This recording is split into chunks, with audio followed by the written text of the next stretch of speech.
Hey everyone, just wanted to talk about something real quick before the video starts. Today's March 8th, 2024, and earlier we got the very unfortunate news that Mr. Akira Toriyama has passed away, the creator of Dragon Ball, amongst other things like Dr. Slump, contributed to the Dragon Quest series, Chrono Trigger, just massive amounts of impact across, almost every medium, and, words can't describe how much his work has impacted my life, helping me get closer friends, family. It's insane. And all over the internet, every social media platform, you'll see tons of outpouring from fans sharing their experience with his works, and it's amazing to see how much like one life can really kind of bring people together, touch other lives. It's incredible, but it's also very sad knowing that we've lost someone like him. But I just kind of want to talk real quick about sort of the timing of when this video is coming out, kind of coinciding with this very unfortunate news, just because I know to some it might come off as distasteful or trying to capitalize on a very sad event, and I just want to try to dispel that as much as possible, because lifelong Dragon Ball fan, and I just want to be as genuine as possible when making this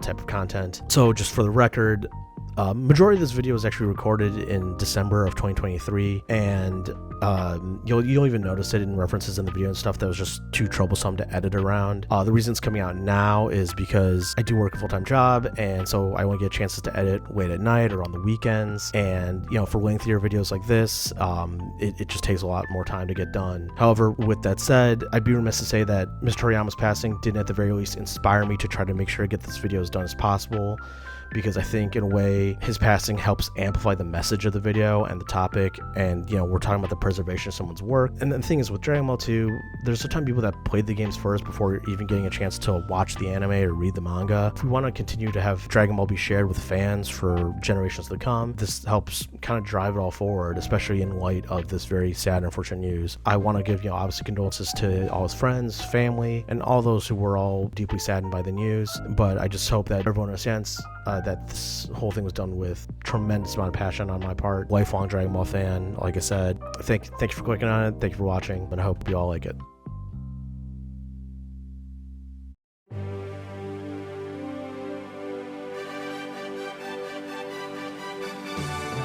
This might be the best time to be a Dragon Ball fan right now. Between Dragon Ball Daima and Sparking Zero both being announced, we're living the high life. But there's a little caveat though. A little asterisk if you're a longtime Dragon Ball games fan. Video game preservation is a hot topic within the community lately. Between online stores like the Nintendo eShop ending services, games being delisted, live service games shutting down, and a recent study discovering that 87% of previously released games are currently unavailable, it's clearer than ever that a piece of gaming culture is at risk of being lost. Earlier this year, Gerard the Completionist released a video in which he bought every game on the Nintendo Wii U and 3DS eShop before they closed this past March, which shed some light on this issue we're facing. It showcased the severity of the situation at hand, but also pointed out a misconception in regard to game preservation. To more casual video game enthusiasts, it may seem that the major publishers are doing a halfway decent effort in making classic games accessible. However, when you dig a little deeper, you'll see this is far from the truth. While popular series like Mario, Sonic, and Street Fighter have had multiple collections over the years, providing both a nostalgic outlet for longtime fans and an access point for newer fans to these classic titles, beloved niche games are being left in the past. Game preservation can be considered somewhat of an uphill battle though. At the very least, it's a somewhat newer problem to deal with. It's because of this that I think it's helpful to add weight and context to the argument by providing a focal point to help drive the importance of it forward. In this case, it's games as an art form in itself and as an extension of other works of art. If we agree that all art should be archived and accessible to everyone, then games as an art form should be no different. Additionally, all aspects of art should be archived and accessible to every generation, not just part of a piece of work, but all of it in every iteration. If we apply this logic to something like Star Wars, then this means that aside from the films and all their versions being preserved, so should other aspects of the production and supplemental materials. Things like concept art, musical score, but also things like the Christmas special and obviously in this case video games. With that in mind, it could be argued that games that are part of an established work of art, like a cultural milestone or media franchise, that have also had their own impacts and merits as a game, should probably be prioritized. Which brings us to our main dilemma. Dragon Ball is undeniably one of the most prolific and iconic manga and anime franchises of all time, and so are the games associated with it, but right now they're in danger of being lost.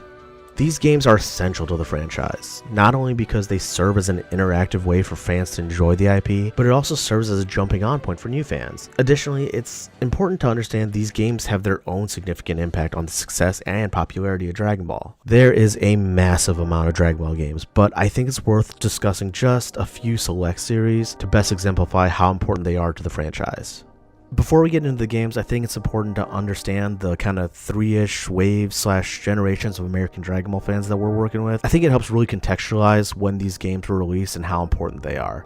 Okay, so first up, you've got your OG fans, those who watched Dragon Ball like pre-Toonami, or at the very least the early version of Toonami before Tom and the ship and everything. They probably are very used to the ocean dub of the show. If they're real old school, maybe a subbed version on some VHS imports. If they're very, very old school, just VHS imports with no sub, just like a summary of what was happening in the episode. Shout out to those people who had to watch it that way though. Those ones are a little bit older than me, but I still have some more for the ocean dub, which kind of actually brings me to my generation, kind of the next wave, the Toonami era, early 2000s. I experienced part of the ocean dub, but I have kind of a lot more fond memories with the original Funimation dub. Had the, all the filler and the great Bruce Faulkner score.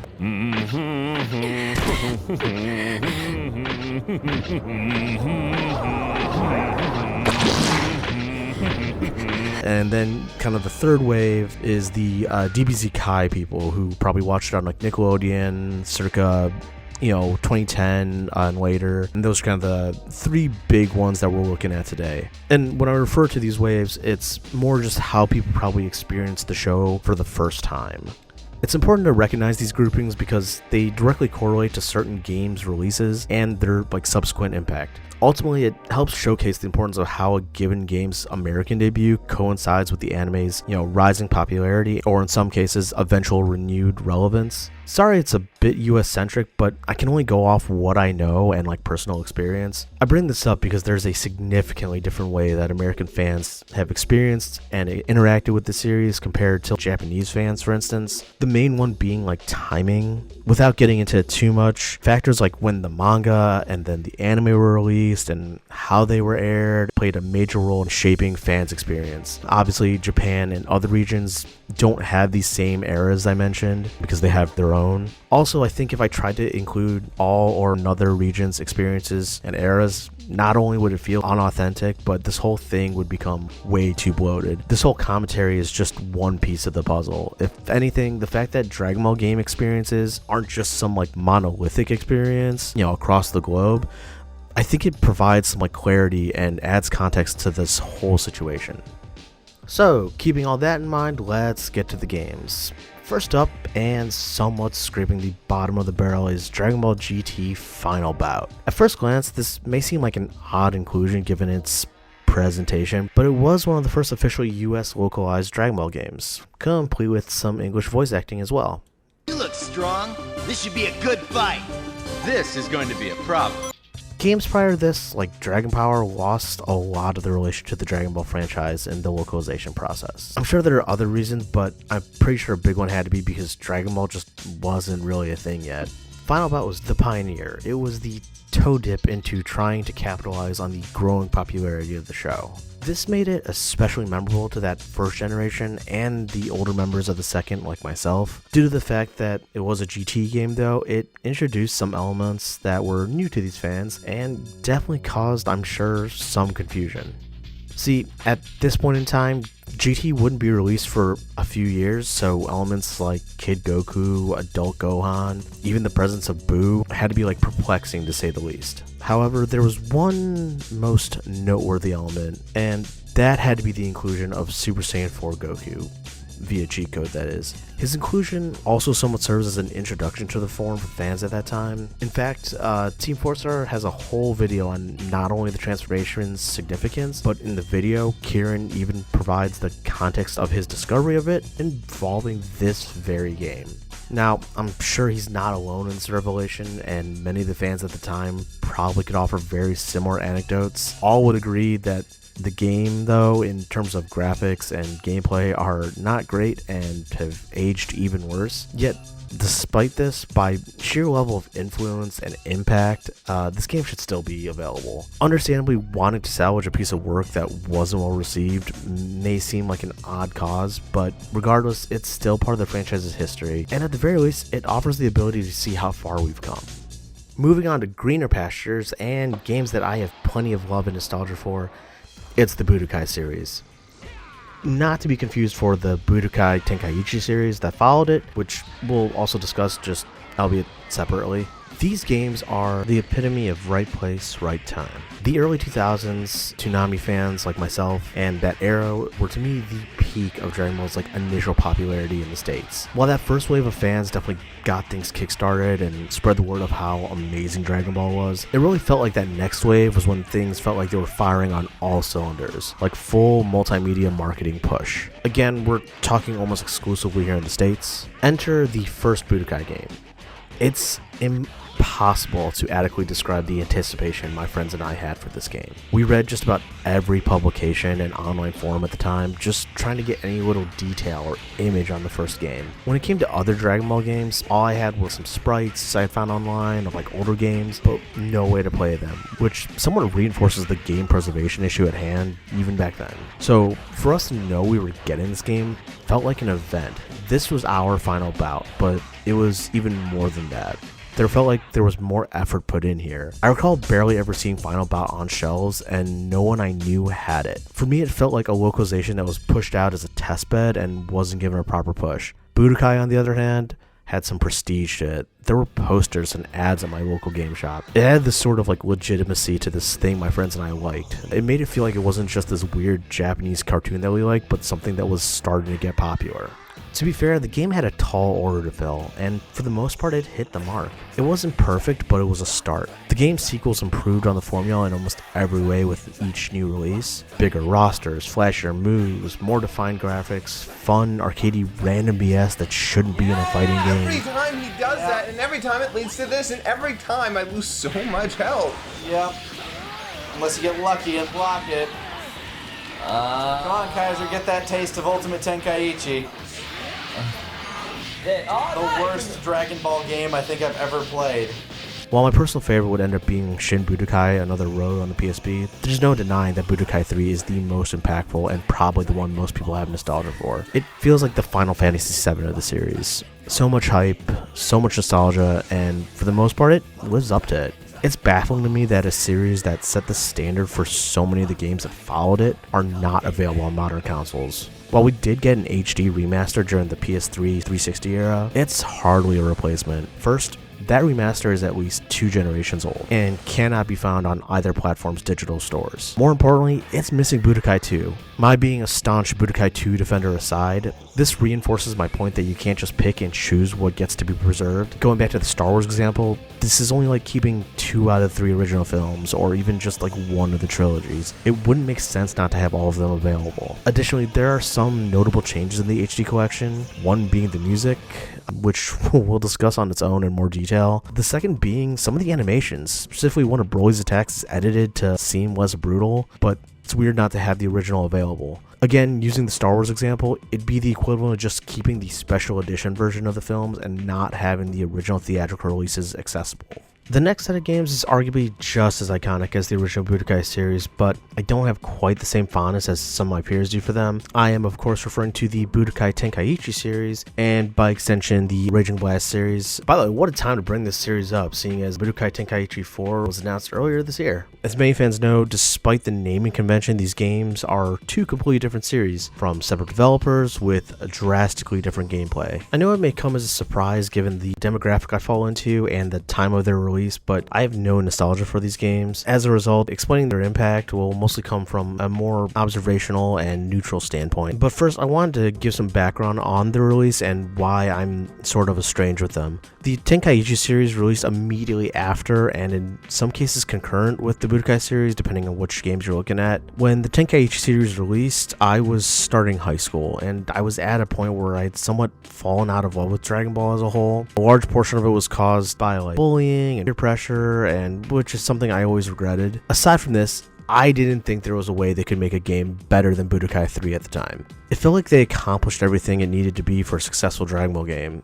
And when it came to games, I was also in this weird headspace where I thought there should just be sort of one definitive version of something. Like, for example, I liked the Medal of Honor series, specifically I liked Medal of Honor Frontline. To me, it was the quintessential World War II first-person shooter. So much so that I didn't see the point in other World War II first-person shooters. I had the mindset that, here, they figured it out. Why keep trying to make the same thing? And I would use this as sort of my argument against things like Call of Duty or Battlefield. In hindsight, it's a completely narrow view and ignores the beauty of innovation and competition. Anyway, my point is that when I saw the first Tenkaichi game's gameplay and how it was completely different from Budokai, despite their partially same name, I also didn't know it was a different developer at the time, I felt like they had run their course and had peaked at 3. Now, keeping my personal experience out of it, these games mean a whole lot to a whole bunch of people outside of my judgmental past self. It's difficult to quantify the level of excitement and hype there is for Tenkaichi 4. I know a lot of people have had some great reaction videos to it too though, especially to those fans of the initial release. Speaking of whom, this would probably be a good time to point out which of those groups these games probably had the most influence on. So ironically, despite my personal disposition for them, many fans within my own group, as well as the next one, are particularly excited. I do want to explain why this is so cross-generational, aside from just Dragon Ball fans liking Dragon Ball games and coming from all ages. As I mentioned, the first Tenkaichi game came out while I was in high school, as did its sequels. So for fans who were not like me, they were getting more of what they loved in a new way. The system was innovative and overwhelming for its time. Full 3D movement and combat like fans hadn't yet experienced, plus destructive environments and a lot more. Now, that's just the already established fans, but on the rise would be a new set shortly after the third game's released. See, in 2010, DBZ Kai started airing in the US, which is roughly 3 years after Tenkaichi 3 came out, and the same year as Raging Blast 2. It's not hard to imagine all these new Dragon Ball fans who just want some fun way to interact with the series and the characters they've just been introduced to. With games being released as the show is airing along with an already established series that's popular, it's a match made in heaven for them. Most notably, Tenkaichi 3 released on the Wii, and Kai aired on Nickelodeon. Two of the arguably most popular things with kids at the time. Actually, maybe even still. I guarantee there is a massive overlap between people whose first console was a Wii and DBZ Kai being their first exposure to Dragon Ball. All of whom I'm sure lost their collective minds learning about and playing Tenkaichi 3. Sound off in the comments if that's you, by the way. Plus, the Wii was just popular in general. I'm certain there's a fair amount of people who may have just played Tenkaichi 3 first, and then when Kai started airing, became really excited at the chance to watch the show the game is based on. Now, I know that was very Tenkaichi 3 focused. In fact, I'm actually kind of sick of saying Tenkaichi 3. I can't even say it now. Tenkaichi 3. And it's not to discount Raging Blast 1 or 2's impact, but it's just a testament to that game's popularity amongst fans.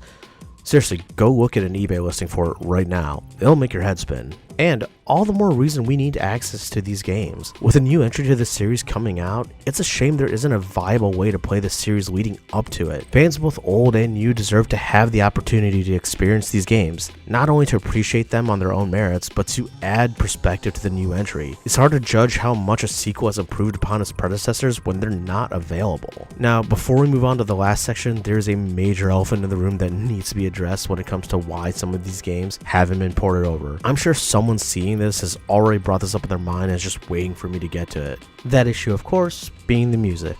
Kenji Yamamoto, the composer for Final Bout, the entire Budokai series, and Raging Blast 2, cheated. Okay, specifically he plagiarized.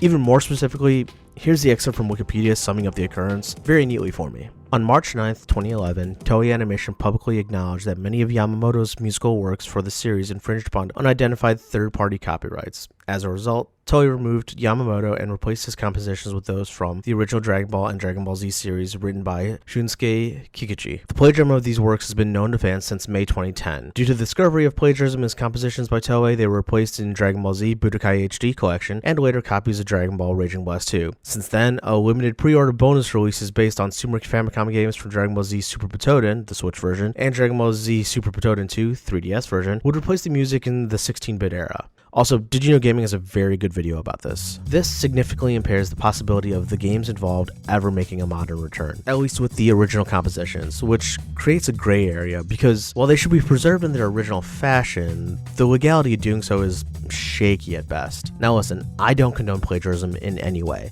However, at the same time, what's been done has kind of been done. That's to say, the tracks already exist.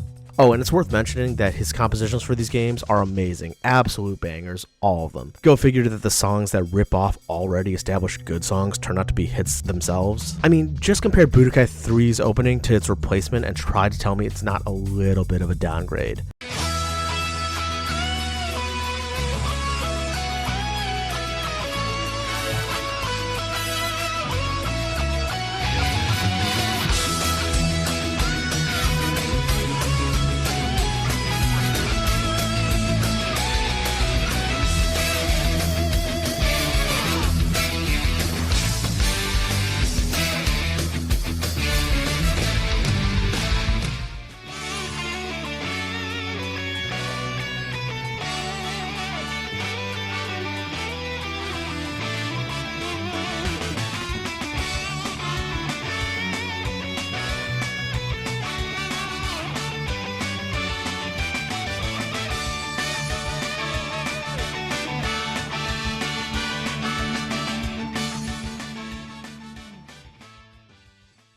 The second one isn't bad, it's just not as good. Chances are, if we're ever lucky enough to have these games ported to modern consoles, they more than likely will have the replacement score, which is just kind of a shame, but I get it, but it's still a shame. Alright, moving on to the tail end, which is kind of the more modern section of the games.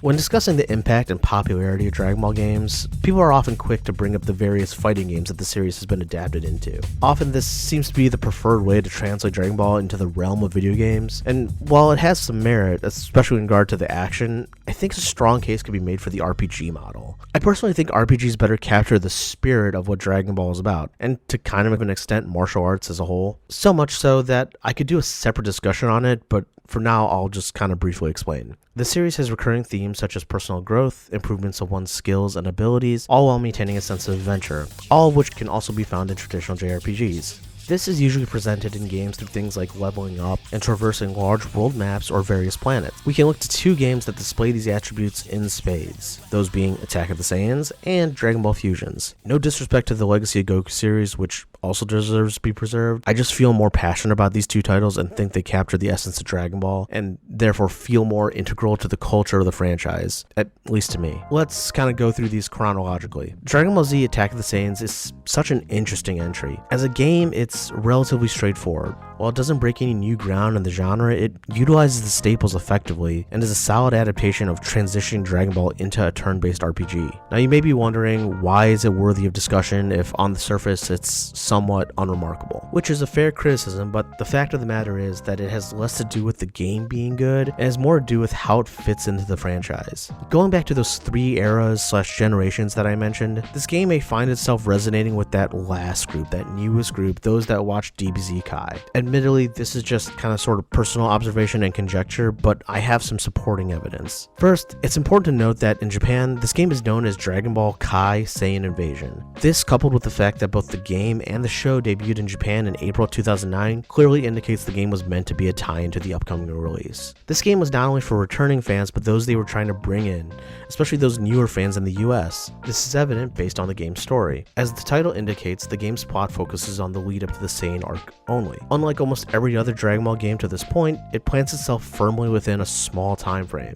However, what's interesting is that what it does with that time. Keep in mind that only Z got the Kai treatment, not the original Dragon Ball. This was undoubtedly done just because of Z's more global success. While the original did air in the US, it never quite gained the more mainstream success of its follow-up series, which is a shame because the original is arguably the better of the two, and in the manga there was originally no distinction. Later printings, however, do kind of separate them, especially in the Shonen Jump and Viz manga apps. I bring this to attention because fans that were introduced to the series with Kai would most likely be unaware of the events of the OG Dragon Ball at the time. As a result, this game helps to serve as a supplement to those whose only exposure was Kai. and therefore had no reference to the legacy of characters like Yamcha, Tien, and Krillin. In fact, a large portion of the game has you play with them with Goku absent. Though not canon, the game's events help flesh out the human characters' personalities and histories, which is beneficial considering their roles would be greatly diminished as Z went on. In essence, this is some fans' version of original Dragon Ball before Kai. It has some interesting additions, even sort of adapting a filler arc from the original Dragon Ball, an odd inclusion considering a main goal of Kai was to cut out filler. Now, that's just focusing on how the game is integrated into the franchise and fandom, but it's also worth talking about its impact as a game. JRPGs have always kind of been a niche genre. However, RPGs that have some other ties tend to fare better. While everyone may not play something like Final Fantasy or Persona, there are new Pokemon fans every year, due in large part to the massive multimedia output done by the Pokemon Company. In fact, many fans don't even play the core games. However, this doesn't mean that some aren't led back eventually as a sort of byproduct. It's a bit ironic that the core games of the franchise and where it started may arguably be the least popular of their endeavors, at least in comparison to things like the anime, card game, Pokemon Go, plushes. I digress. My point is that a franchise's ancillary products can be gateways to similar products outside of that franchise, which can be the case seen with Attack of the Saiyans. Similar to the way that Mario Superstars was many people's first RPG simply because it had Mario and they wanted to play a new Mario game, Attack of Saiyans may have had that same effect for that batch of Dragon Ball fans. I think anything that can have that kind of impact where it not only supplements the story of an established work, but also introduces a group of people to a new type of experience is definitely worth preserving, especially if it was something they may not have otherwise been interested in. It's a real shame we never got proper sequels for this game. I would have loved separate games for each arc. If I had to take a stab at naming them, I'd go with Adventure Dynamic or Rise of the Super Saiyan for the next one. Then something like Red Room's Revenge, followed by Boo's Fury.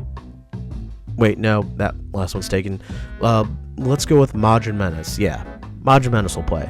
Back to Attack of the Saiyans though. It truly is a great game with beautiful sprite work, a fun combat system that has satisfying combo attacks, and as I mentioned, places greater emphasis on the human characters. And though we never got a direct sequel, this next game is seen by some as a spiritual successor.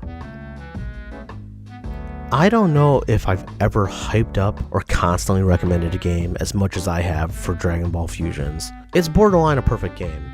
Its story, combat, and exploration were all a breath of fresh air for not only Dragon Ball games, but gaming in general, all while retaining that trademark Toriyama charm with its elements of lighthearted fun and adventure bursting at every seam. The game's, and by extension the franchise's trademark fusion mechanic / technique is, for me, like the 6th coolest thing about the game. If I had to rank the rest of it, it would go number 5, the crisp art and graphics even with the chibi designs, 4, the fun cast of characters that are recruitable, 3, a fresh story that doesn't just retread the usual Raditz taboo, but is something new without feeling like a fanfiction the way that something like Dragon Ball Heroes does. 2. Exploration of the various maps. It's so fun to fly around and investigate every nook and cranny to discover something fun. And number 1. The innovative combat with all its elements like the various iconic special moves, the ping pong arena system, and the ultimate fusion attack. Yes, getting all the fusions is a bit tedious. Yes, it's technically turn-based, which some Dragon Ball fans aren't used to. Yes, the chibi designs aren't for everyone, and yes, in the US, they swapped the swords to sticks. All these are negligible though, to the fact that the game is so much fun and is Toriyama through and through. Although the sword issue is a real disappointment. Anyway, the game is an absolute must-play for fans of the series. It's a shame that it's stuck on the 3DS, and now with the eShop closed, physical copies of this game will become harder for you to get your hands on. While it may not have had the same impact as the previous entries, it's arguably one of the most Dragon Ball games there is. I hope more people realize what a treasure this game is, and that we see a port, and even more importantly, a sequel that improves on such a solid foundation.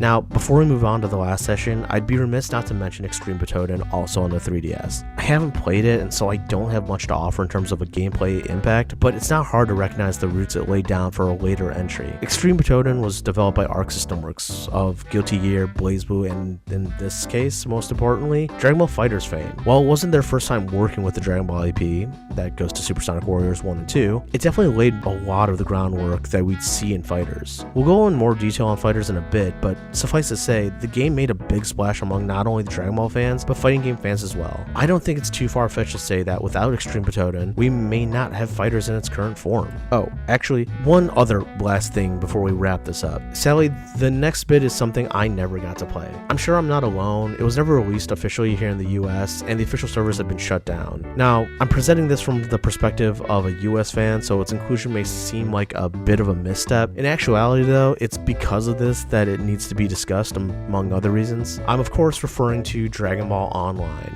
So while I can't speak on the game's impact in other communities or on a personal first-hand level, I can talk about the massive imprint it's left in the Dragon Ball gaming space. First off, it's a shame we never received this game in the States. Aside from how it affects the world and lore of Dragon Ball, the game seems like a fun time, and I'm not even an MMO person in most cases. Dragon Ball Online not only had a massive impact to the Dragon Ball gaming space, but several additions to the in-universe world. Both kind of tie in together, but let's talk lore first. Dragon Ball Online introduced a bunch of characters and concepts that later transitioned into other projects. For example, the prospect of Tien starting his own martial arts school originated here and would later be reused again in Dragon Ball Super. Its biggest contribution has to be the introduction of a few key Xenoverse characters. The Supreme Kai of Time, Toa, Mira, and even Fu all make their first appearance in this game. I think it's safe to say that with Dragon Ball Online, I don't think we'd have Xenoverse 1 and 2. And keep in mind the amount of support Bandai Namco has given that second installment, at least until Sparking Zero comes out.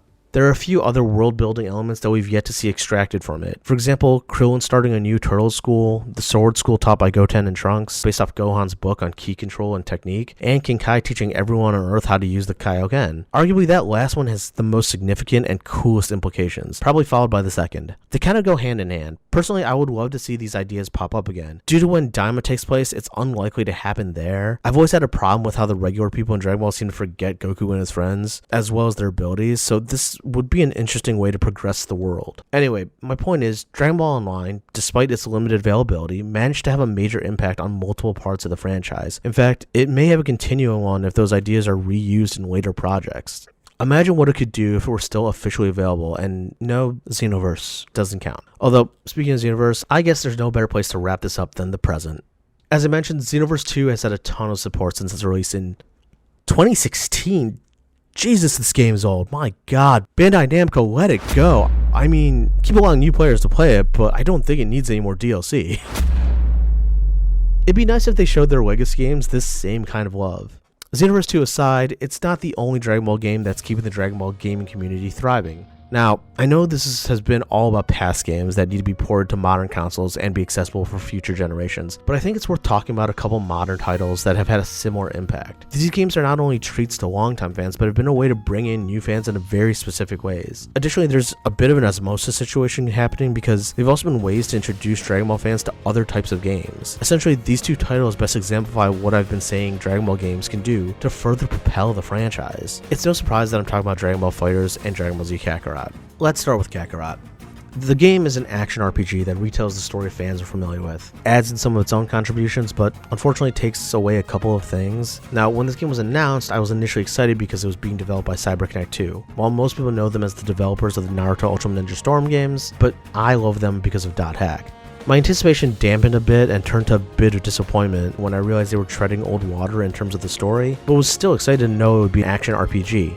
Ironically, some of the people were turned off by that because I think they were expecting an Ultimate Ninja Storm type game, but for Dragon Ball, don't get me wrong, that would have been cool too, but I'm also happy with the route they went because it's something they haven't done in a while. Needless to say, the game was a success, but that's not a shocking part. What is surprising are the number of people I saw on YouTube who were playing the game who weren't Dragon Ball fans and were experiencing the story via the game, or were new Dragon Ball fans and it was maybe their first Dragon Ball game. I can't imagine how confusing it must be to jump into a game that's adapting a story that most fans already know. The thing is too, it's hard to tell who Kakarot is for. On one hand, it seems like it's supposed to be very welcoming to newcomers, explaining bits, and gives an encyclopedia, but on the other hand, it tends to gloss over details or cut out key moments. So it really caught me off guard that some people chose it to be their first experience. To be fair, we live in an odd world when it comes to consuming media. Listen, I'm a big Team Forest R fan and Dragon Ball Z Abridged fan, and I am also a staunch defender to what they've created and how it's impacted the fandom. However, I do find it funny how many people watch DBZA without having seen the original. I suspect there has to be an overlap between people who've only seen DBZA and having Kakarot be their first official introduction to the series. Oh, and the reason I mentioned all the RPG stuff was because we can sort of draw a parallel to what happened with Attack of the Saiyans. For some Dragon Ball fans, this may have been their first dabble into a Dragon Ball game that wasn't some sort of fighting game, which kind of finally brings us to FighterZ, one of the most successful and popular fighting games of the last 5 years. I'm not even sure where to begin with this one. Let's go with its existence as a fighting game based on Dragon Ball, because I think that ties into that same sentiment of non-fans playing that Kakarot had. When FighterZ was announced, there was a ton of comparisons between it and Marvel vs. Capcom, but more specifically how it was overshadowing the latest installment, Marvel vs. Capcom Infinite. Where MVCI faltered, FighterZ was there to pick up the slack. 3v3 tag team, high-speed action, all beautifully presented with a fluid and distinctive art style courtesy of Toriyama's original designs and the masters of anime Air Dash Fighters, Arc System Works. These people made Guilty Gear. We knew it was going to look great. This game one-upped its competition so much that it caused a fair number of the fighting game community to kind of jump ship on MVCI, or at least try something new. Unsurprisingly, a number of these fans were not even Dragon Ball fans. At least they weren't at first. Now, I don't have a direct number on this, but again, there has to be some kind of overlap between players who gave the game a chance and then decided to give the series proper a chance. I watched Pokemon TV when I was a kid, and then decided to try the games. Conversely, I played Sonic first, then watched the cartoon. I know I'm not the only one who has been so positively impacted by one avenue of a franchise and then in their intrigue and excitement jumped into another. All that double dipping not only generates revenue, but also helps spread the brand. You have all these people who otherwise may not have watched the show who are now only doing so because they had so much fun with a game associated with it. Additionally, for all of the Dragon Ball fans that played it, for some of them, it was either their first foray into fighting games or the first one they really tried to learn. In fact, I witnessed this firsthand. I was attending OhioCon the weekend the game released. I managed to play and even win a few online matches at home the night before I left to go to Columbus, then proceeded to play FighterZ at OhioCon with various Dragon Ball fans who were just as excited about it, and who either explicitly said they did not play fighting games or showed it in their gameplay. And I'm not even trying to brag with that last bit, I only bring it up because I remember a few people being surprised that not only did I pick Yamcha, but was actually actively winning matches with him. To which I had to explain to a few people that FighterZ was a fighting game first and sort of a Dragon Ball game second, and that characters had to be relatively balanced for competitive reasons. And so now we have a whole new generation of fighting game fans all due to a Dragon Ball game, and similarly we have a whole new bunch of Dragon Ball fans who were just fighting game fans at the start. So well, yes, these last two titles are currently available, but imagine if they weren't. Not only would the fans who were introduced to something new because of them not be able to enjoy them, but we'd be depriving possible new fans from having the same experience. Dragon Ball has honestly enriched my life in so many ways. It's brought me closer to friends and family even. I can wholeheartedly say that as much to do with the games as it does the show and manga, if not more. The games allowed us to actively engage with one of our favorite pieces of media and allowed us to embody characters we cherish. I'm absolutely beyond excited that we're getting new content like Daima and Sparking Zero, but I hope the powers that be can find a piece of the past and bring it back. With all the remasters and remakes that happen these days, it's honestly surprising it hasn't happened yet, at least in some form. My personal feelings and nostalgia aside, from a bottom line perspective, I feel like there's money being left on the table here too. So if making the community happy by bringing back fan favorites isn't enough to entice them, maybe a profit will. Who knows? Whatever the reason, I'd just like to have them back. Thanks for watching. Hey honey, Oh, hey honey. how's the video going? Pretty good. Just about wrapped it up. Oh, well, I hope people like it. Yeah, me too. Hope they like it, and if they want to see more things like it, subscribe to the channel. But I think more than anything, I really hope that the video gains traction and that someone at Bandai Namco or something sees it, maybe starts getting to work on preserving the games. Well, that could take years. Yeah, I know, it might be a while, but I do wish there was some magical way that I could just wish for it to happen and it would just happen instantly. Wait, what's that?